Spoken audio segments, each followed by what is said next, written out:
What's going on, everybody, and welcome to the Other Side of the Firewall podcast, where we talk about the latest and greatest in cybersecurity news, as well as we highlight those movers and shakers and glass ceiling breakers, those people of color who've made it to the other side of the proverbial firewall. My name is Ryan Williams, and as always, I'm joined by Shannon Tynes. What's up? What's up? And LeVon Maynard. Hey, welcome to the show. What is going on? Welcome to Tuesday's episode. Monday and Tuesdays are our topics, Wednesday's discussion, and then Friday is the weekly rundown. Please continue to like, share, subscribe, all that good stuff. And I give it to LeVon for this week. Yes, sir. So this week we have an article from TechCrunch from Carly Page. This one's focused around DoorDash. DoorDash was hit by a data breach linked to Twilio hackers. So essentially, the food delivery giant DoorDash has confirmed data breach exposed customers' personal data. Let's see. It says that the attackers access names, email addresses, delivery addresses, and phone numbers of DoorDash customers. And for a small subset, they actually accessed partial payment card information, including card type and the last four digits of the card number. It also affected a little bit of the dashers. I guess the hackers access data.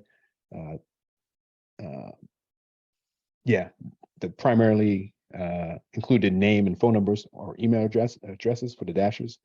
And then a small subset of users were affected by the incident, but declined to say how many users it currently has or provide an accurate number of affected users. So this was kind of interesting. I mean, a lot of people out there use DoorDash and like Grubhub and then Uber Eats. And I think there's a couple other ones that may be lesser known, but it's kind of concerning that, you know, these hackers were able to get this information. It seems like it stemmed off of a kind of another hack that happened to, the Twilio, as I mentioned before, is like an SMS messaging giant. So I guess some of the employees that use that service had their credentials compromised, and then these hackers were able to actually access DoorDash, like kind of on the back end, where the employees have access to a lot of customers' information. And I guess they were able to use that to, they apparently got into the systems. They didn't really go into too much detail as far as what they specifically did within the systems. If they like access a database or just logged in and then copied a bunch of data off, or if they just logged in and just looked around for a little bit and maybe like use a pen and pad and start jotting things down. But it looks like DoorDash had a similar incident in 2019 that I guess affected 4.9 million customers. But it looks like DoorDash says that since they discovered a compromise, they hired an unnamed cybersecurity expert to help with ongoing investigations. So they're looking into it and trying to identify what's been compromised. Maybe they're going to try to identify specific customers. Hopefully they're going to send out some notifications to people that are affected. Maybe they give them some free what do you call it? Like identity protection, like LifeLock. LifeLock. Yeah, I mean, we've seen this happen before with a lot of other companies, especially recently we had T-Mobile and some other companies that had some compromises, and then their kind of fixed action is to give everybody identity protection for like a year or something. But we'll have to see what comes of this. I mean, names and addresses are concerning, but not to say that there's a lot that you can do with that besides just know where somebody's at. And then maybe you have the last four digits of the number, which you really can't do much about with that. Hopefully they are able to prevent this from happening in the future, and hopefully none of us are affected by this incident. But I'll turn it over to you, Shannon. What do you think about this one? Hey, so I'll tell you like this, man. I got a couple things, but I'm not affected because I treat this like social media. Like I don't do any of it. No DoorDash, Uber Eats. Look, I like to eat, but I'll just go get it. You know what I mean? You just go get it. I'll pick it up. I just never got into it, like the any of that, the DoorDash, Uber Eats, or anything like that. The only thing being delivered to my house is Amazon packages and pizza. That's it. Mm-hmm. You know, when it comes to me. But something in this article that kind of it struck me the wrong way was that they wouldn't say when they discovered they were compromised, right? Mm-hmm. But like this could have been going on. This could have been one of those things. Was it Target several years back where it was going on for like 5 months or something like that before it was exposed?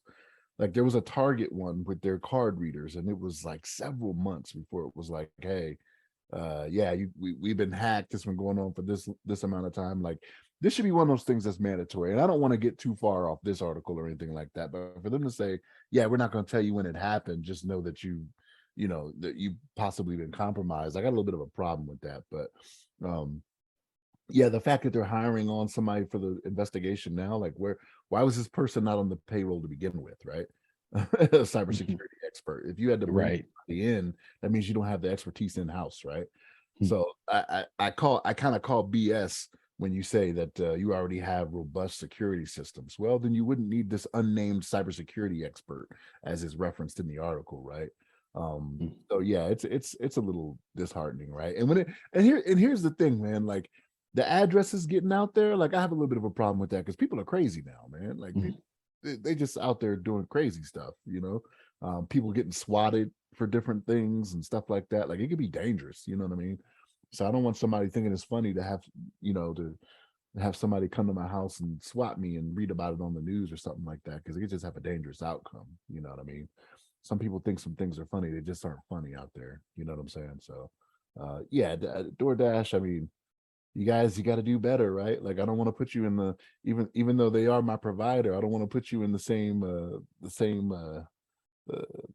realm as T-Mobile, you know what I'm saying? So I'm not trying to put you in that closet, but you might have to go back in there. But Ryan, what's your thoughts on this, man?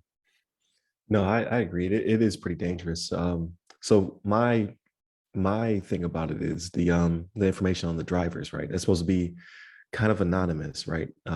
So information could be used to dox them. So, like, if for whatever reason you didn't like your service, or you want to target a dasher for some reason, now their names and addresses are out there. So that's no bueno, right? That's not good to have that information, because it's the same thing with Uber drivers or various other delivery services, like even Amazon package delivery drivers, stuff like that. Like, they're supposed to have their information. Like, they're supposed to just drop your package off. So there's something to that, to being able to release the information to the people who are supposed to be somewhat anonymous. So yeah, that could be used to stalk them and things of that nature. So I don't think that's a good idea. So hopefully this is patched. But yeah, the time is also, like you said, I guess because they're not, well, they do have, it did affect their payment card framework. So you think that they would be under time constraints as well. Like, they need to let us know within 72, 96, something like that, of when this type of stuff occurs. So that's also very suspicious. Like, yeah, only the last 4 were released, but, you know, like, what else are you not telling us type situation? So got to do better. But yeah, again, it's the third party stuff. Like, same thing with T-Mobile to a certain extent. Like, they had some third party breaches. Same thing with Target. Same thing with I think it was TJ Maxx. They had an issue. Well, no, TJ Maxx, I believe, was war driving, so that was like a first party incident. But still, like, major retailers and things of that nature just need to be more proactive and be more careful, especially with people's PII. So I agree with you. Like, it's not a good look. I don't know if I ever used DoorDash. I know I've used Uber Eats. I don't mind the services. Like, I actually like it because a lot of where I live at is a little bit more rural. Rural. I said the word right. So I don't want to necessarily drive 8 miles, 10 miles to go get a pizza or McDonald's or whatever. So I have used the services, but I don't believe we used DoorDash. I think we used Uber Eats and maybe Postmates, but I've been out of the loop for a couple of years now, so I don't exactly know what the kids are doing per se. But yeah, I've always been kind of, I like the service. I'm still getting used to it because I'm old.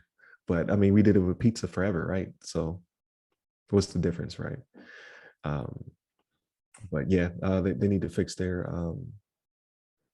systems. They need to figure out what's going on, especially for the health and welfare of their employees.